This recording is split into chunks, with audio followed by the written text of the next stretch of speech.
안녕하세요. 도서관에 가서 좋은 책을 중개하는 여러분의 중개소원입니다. 좋아요와 구독은 사랑입니다.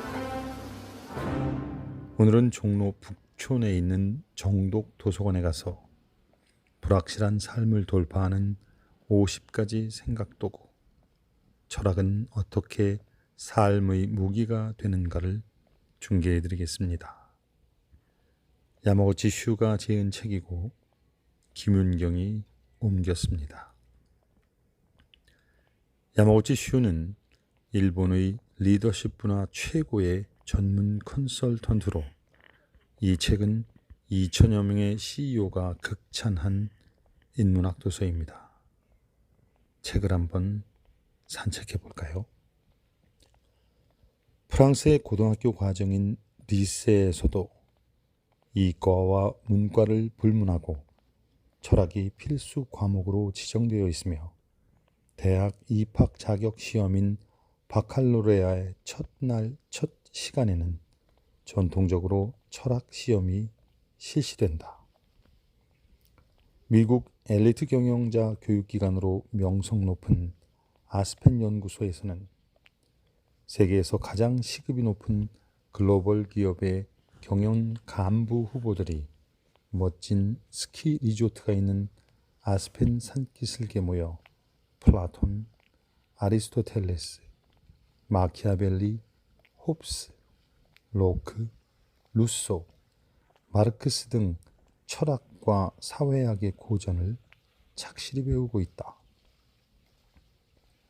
그들은 왜 기꺼이 시간을 할애하여 걸핏하면 쓸모없는 학문으로 치부되기 일수인 철학을 우선순위로 배우고 있는 것일까?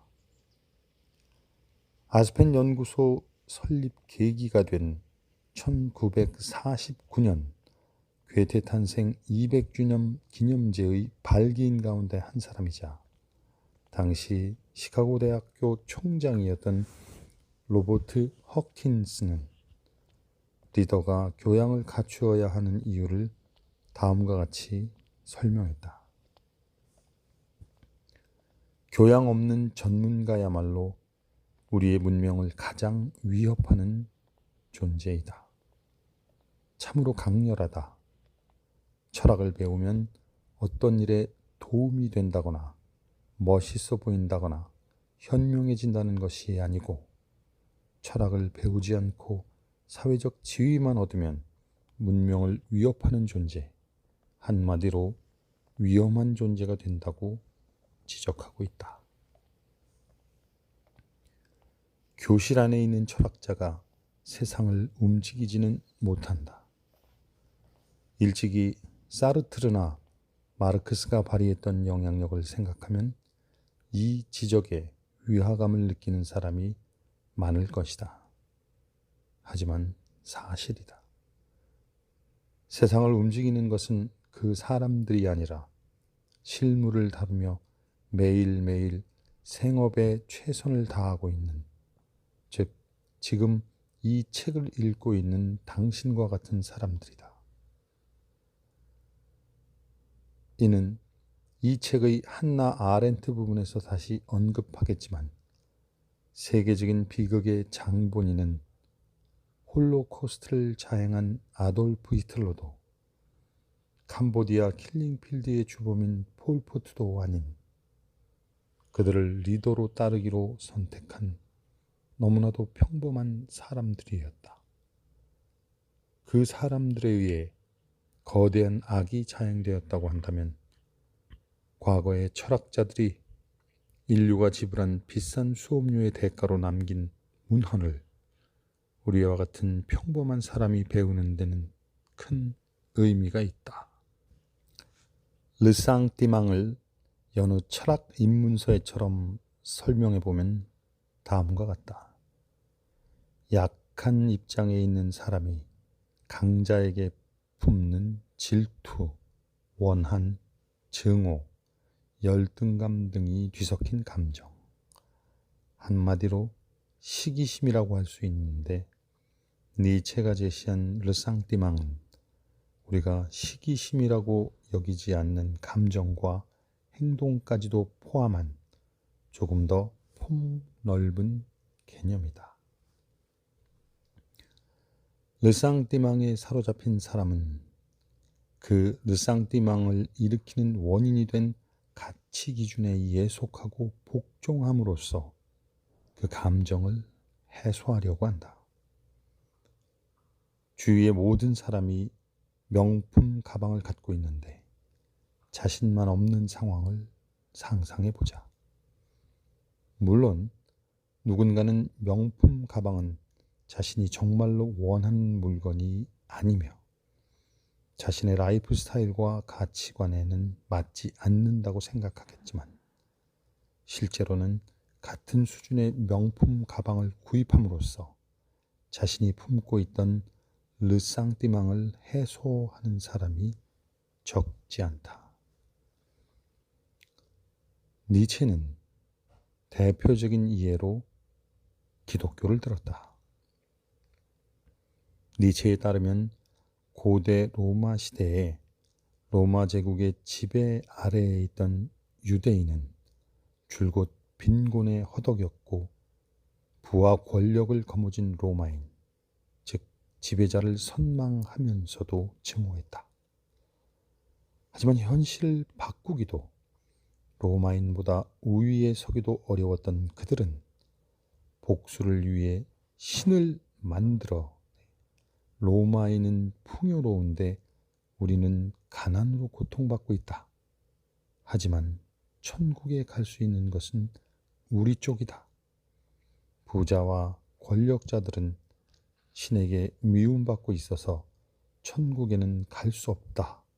라는 논리를 세웠다. 니체는 신이라는 로마인보다 상위에 존재하는 가공의 개념을 창조함으로써 현실 세계의 강자와 약자를 반전시켜 심리적인 복수를 꾀한 것이라고 설명한다. 이는 르상띠망의 원인이 된 열등감을 노력이나 도전으로 해소하려 하지 않고 열등감을 느끼는 원천인 강한 타자를 부정하는 가치관을 끌어내 자신을 긍정하려 한 사고관이다. 오늘날 현대사회에서도 이런 사고관을 심심치 않게 찾아볼 수 있다. 그 밖에 노동자는 자본가보다 뛰어나다고 주장한 공산당 선언도 같은 맥락에 있다. 성서와 공산당 선언 모두 전 세계에 폭발적으로 보급되었다는 사실을 생각하면 르상띠망을 품은 사람에게 가치의 역전을 제안하는 것을 일종의 킬러 콘셉트로 볼 수 있을지도 모른다. 성서의 애독자이기도 한 나는 니체의 지적에 모두 수긍하지 않는다. 그러나 이 책에서 소개하고 있는 고대 일의 철학자의 저서를 비롯한 수많은 킬러 콘텐츠들에 당시 중요했던 가치 판단을 역전한 내용이 포함되어 있다는 점은 부정하지 않는다. 오늘날 혁신은 많은 기업들의 가장 중요한 과제다. 개인의 창조성과 혁신의 관계는 그리 단순하지 않다. 개인의 창조성이 높아졌다고 해서 당장 혁신이 일어나는 것은 아니지만 어찌되었든 개인의 창조성이 혁신의 중요한 필요 조건 중 하나라는 사실은 논할 여지가 없다. 그렇다면 외부의 자극으로 개인의 창조성을 높일 수 있을까? 에드워드 대쉬 교수의 연구에서는 대가를 약속하면 피험자의 성과가 저하되고 예상 가능한 정신 측면에서의 손실을 최소한도로 억제하거나 또는 성과급이 기대되는 행동만을 하도록 만든다는 사실이 드러났다. 즉, 대가를 약속받으면 높은 성과물을 내려고 최대한 노력하는 것이 아니라 가장 적은 노력으로 가장 많은 대가를 얻기 위해서 무엇이든 하게 된다는 것이다. 더불어 스스로 과제를 선택할 기회가 주어진다면 자신의 능력과 지식을 향상시킬 수 있는 도전적인 과제가 아니라 가장 많은 대가를 받을 수 있는 과제를 선택하게 된다.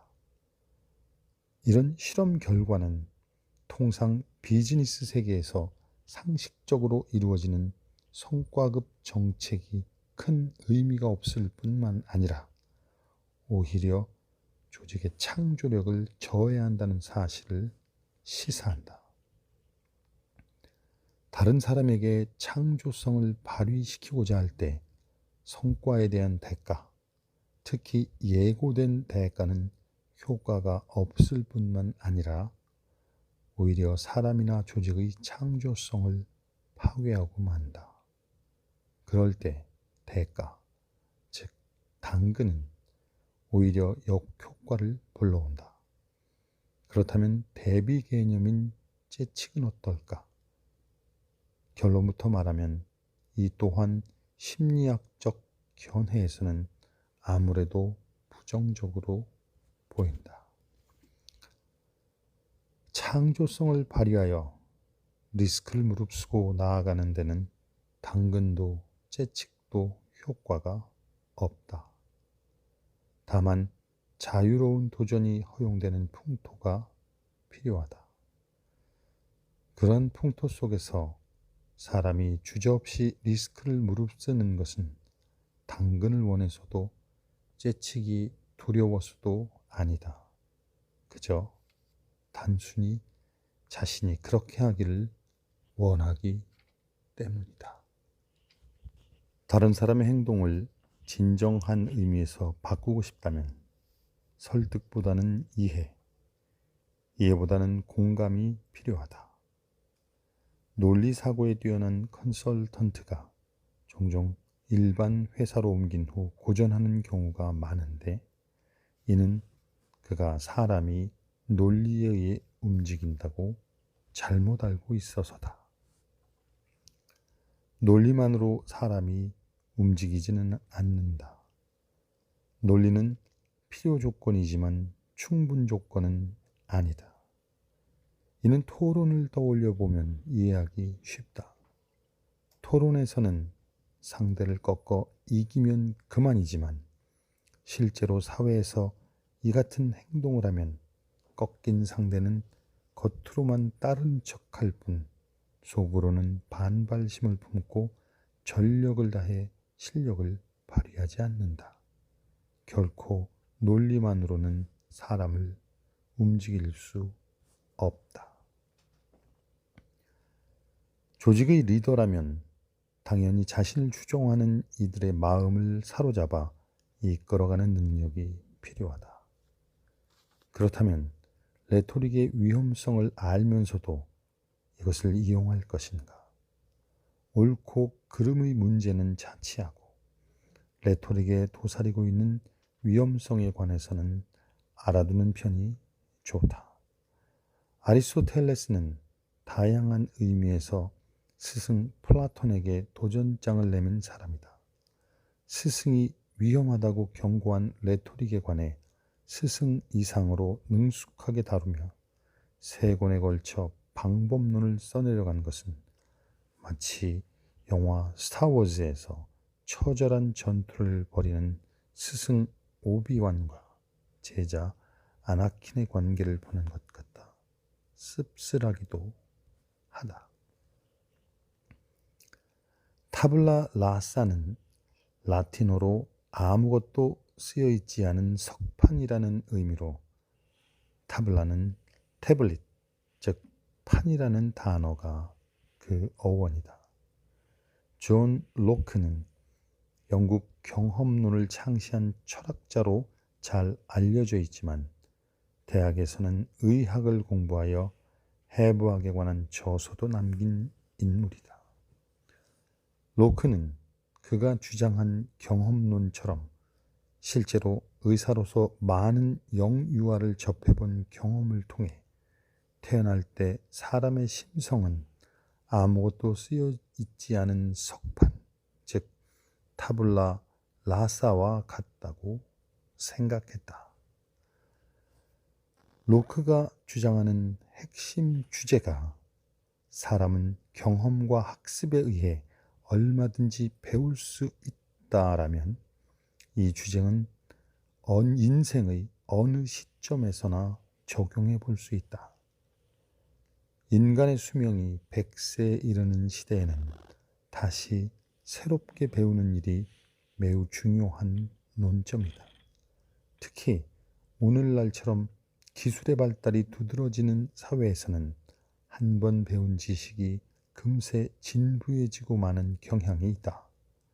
이 사실을 생각할 때 자신의 경험을 초기화시킬 수 있느냐가 관건이다. 머릿속을 새하얀 석판, 즉 타블라 라사 상태로 되돌릴 수 있을까? 그리고 되돌렸을 때 거기에 의미 있는 경험과 지식을 새겨 넣을 수 있을까? 이 명제는 앞으로도 중요한 논점이 될 것이다. 현대를 살아가는 우리는 자유를 무조건 좋은 것으로 생각한다. 하지만 자유라는 것이 정말 그렇게 좋기만 한 것일까? 에리 프롬은 저서 자유로부터의 도피를 통해 자유에 관한 우리의 일반적인 인식을 크게 뒤흔들었다. 철학과 사상에 관한 명저 중에는 제목 자체가 책의 중심 개념을 드러내는 책이 여러 권 있는데 프롬의 자유로부터의 도피와 이 책의 다른 글에서 다루고 있는 한나 아렌트의 예루살렘의 아이히만은 그중 백미로 꼽을 만하다. 조직이나 커뮤니티에 속박되지 않고 더없이 자유로워지면 보다 행복하고 풍요로운 삶을 살 수 있을까? 프롬의 분석을 토대로 생각해 보면 이는 개인의 자아와 교양의 강도에 달려 있다. 하지만 우리 사회의 구성원들은 아직 자유가 들이미는 책임에 제대로 훈련되어 있지 않다. 그 선택지 중에서 어느 것을 선택할지는 과거도 미래도 아닌 오직 현재를 살고 있는 우리에게 달려있다.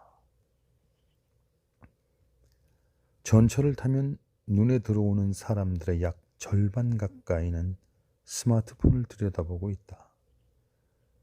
나의 경험으로 어림잡아 볼 때 그 가운데 절반은 소셜미디어를 접하고 있을 것이다. 이런 상황이니 책이 팔리지 않는 것도 당연하다는 생각과 함께 사람들이 왜 그토록 소셜미디어에 빠져드는 걸까 하는 의문이 퍼뜩 머릿속을 파고든다. 다양한 답을 생각할 수 있겠지만 여기서는 뇌의 대가라는 측면에서 고찰해보려 한다. 알기 쉬운 예가 바로 도박이다. 라스베이거스의 슬롯 머신도 일본의 빠찡코도 확률을 변동시키면서 대가를 주는 구조로 이 도박에 빠져드는 사람이 끊이질 않는다. 만일 트위터나 페이스북 등 소셜미디어도 대가를 얻는 시스템이라고 말한다면 누군가는 거부감을 느낄지도 모른다. 슬롯 머신과 빠찡코에서는 돈이나 경품이라는 대가가 주어지지만 소셜미디어에는 대체 어떤 대가가 있느냐는 의문도 들 것이다. 소셜미디어가 사람에게 주는 대가는 바로 도파민이다. 정신 차려보면 어느새 트위터나 페이스북을 들여다보고 있다. 메시지 수신을 알리는 표시가 뜨면 내용을 확인하지 않고는 견딜 수가 없다. 이러한 행위를 도파민의 조화라고 한다. 도파민 시스템은 예측하지 못한 일에 직면하면 자극을 받는다. 트위터나 페이스북, 문자 메시지는 예측할 수 없다. 이들 미디어는 변동 비율 스케줄로 움직이기 때문에 사람의 행동을 강화하는, 즉 반복해서 행동하게 하는 효과가 매우 크다. 왜 사람들은 소셜 미디어에 빠지는 것일까? 다름 아니라 예측이 불가능하기 때문이라는 것이 최근 연구가 제시하는 해답이다. 나치 독일이 유대인 학살 계획을 꾸밀 때 600만 명을 처리하기 위한 효율적인 시스템 구축과 운영의 주도적인 역할을 한 아돌프 아이히만은 아르헨티나에서 망명 생활을 하다가 1960년 이스라엘 정보기관인 모사드에 체포되어 예루살렘에서 재판을 받고 처형되었다. 그때 연행된 아이히만의 풍물을 본 관계자들은 큰 충격을 받았다. 그가 너무나도 평범한 사람이었기 때문이다. 아이히만의 재판을 방청한 철학자 한나 아렌트는 이러한 그의 모습을 책에 기록했다. 책의 제목 예루살렘의 아이히만의 주제가 그대로 드러나 이해하기 쉽지만 문제는 부제다. 아렌트는 이 책의 부제를 악의 평범성에 관한 보고서라고 붙였다. 악의 평범성이라니 기묘한 부제가 아닌가. 보통 악은 선에 대치되는 개념으로 이 둘은 모두 정규 분포에서 최대치와 최소치에 해당하는 양쪽 끝에 자리하고 있다. 그런데 아렌트는 여기에 평범이라는 단어를 사용했다. 평범한 인간이야말로 극도의 악이 될 수 있다. 스스로 생각하기를 포기한 사람은 누구나 아이히만처럼 될 가능성이 있다. 그 가능성에 관해 생각하는 것은 두려운 일일지 모르지만 그렇기에 더더욱 그 가능성을 분명히 인식하고 사고하기를 멈추면 안 된다고 아렌트는 호소했다. 우리는 인간도 악마도 될 수 있다. 그리고 인간이 되느냐 악마가 되느냐는 시스템을 비판적으로 사고할 수 있는 능력에 달려있다. 세뇌라는 단어는 영어 브레인 워싱을 중국어 시나오로 직역한 말이다. 이 용어는 한국 6.25 전쟁 당시 포로 수용소에서 시행된 사상 개조에 관해 미국 첩보기관 CIA가 작성한 보고서에 처음 소개되었으며 그 후 저널리스트인 에드워드 헌터가 중국 공산당의 세뇌 기법에 관해 쓴 저서를 통해 세상에 널리 알려졌다. 누군가의 사상과 신조 또는 이데올로기를 바꾸고자 할 때 우리는 일반적으로 반론을 강하게 호소하여 설득하거나 고문을 가하지 않고서는 어렵다고 생각한다. 하지만 중국이 실제로 행한 방법은 전혀 달랐다. 그들은 포로가 된 미군에게 공산주의에도 좋은 점은 있다 라는 간단한 메모를 적게 하고 그 포상으로 담배나 과자 같은 아주 사소한 것을 주었다. 단지 이것만으로도 미군 포로는 착착 공산주의로 돌아섰다. 우리는 신념이 행동을 결정한다고 생각하지만 실제로는 인과관계는 그 반대라는 사실을 인지 부조화 이론은 시사한다. 외부 환경의 영향을 받아 행동이 일어나고 나중에 그 행동에 합치되도록 의사가 형성된다. 다시 말해 인간은 합리적인 생물이 아니라 나중에 합리화를 도모하는 생물이라는 것이 패스팅어가 내놓은 답이다. 우리는 주위의 영향을 받아 생각이 바뀌고 그 결과 행동에도 변화가 생긴다고 믿는다.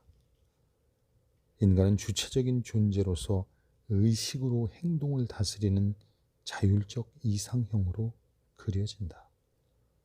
하지만 패스팅어는 인간은 이러한 관념을 뒤엎는다고 말한다. 그에 따르면 사회의 압력이 행동을 일으키고 행동을 정당화, 합리화하기 위해 의식과 감정을 적응시키는 것이 바로 인간이다. 조직 내에서 사람의 행동은 어떻게 결정될까? 쿠르트 레빈 이전의 심리학자들, 그 중에서도 특히 행동주의자들에 의하면 사람의 행동은 환경에 의해서 결정된다.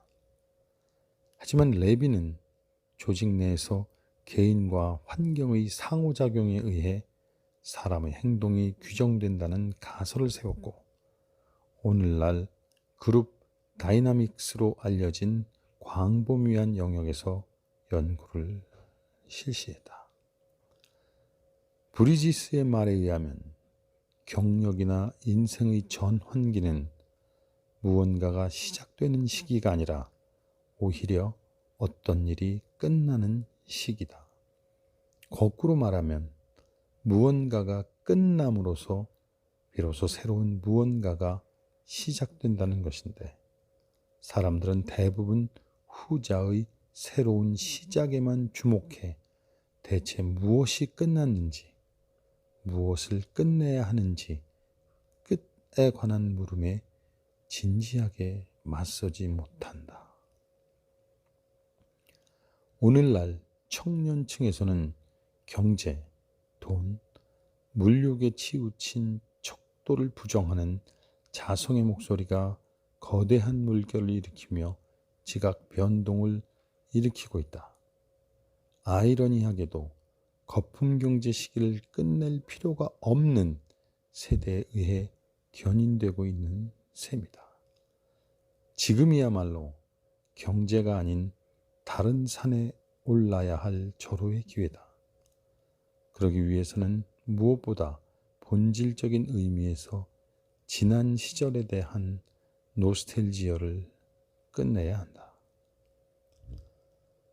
우리가 잘 알듯 대개 여객기에서는 기장과 부조종사가 직무를 분담해서 비행한다.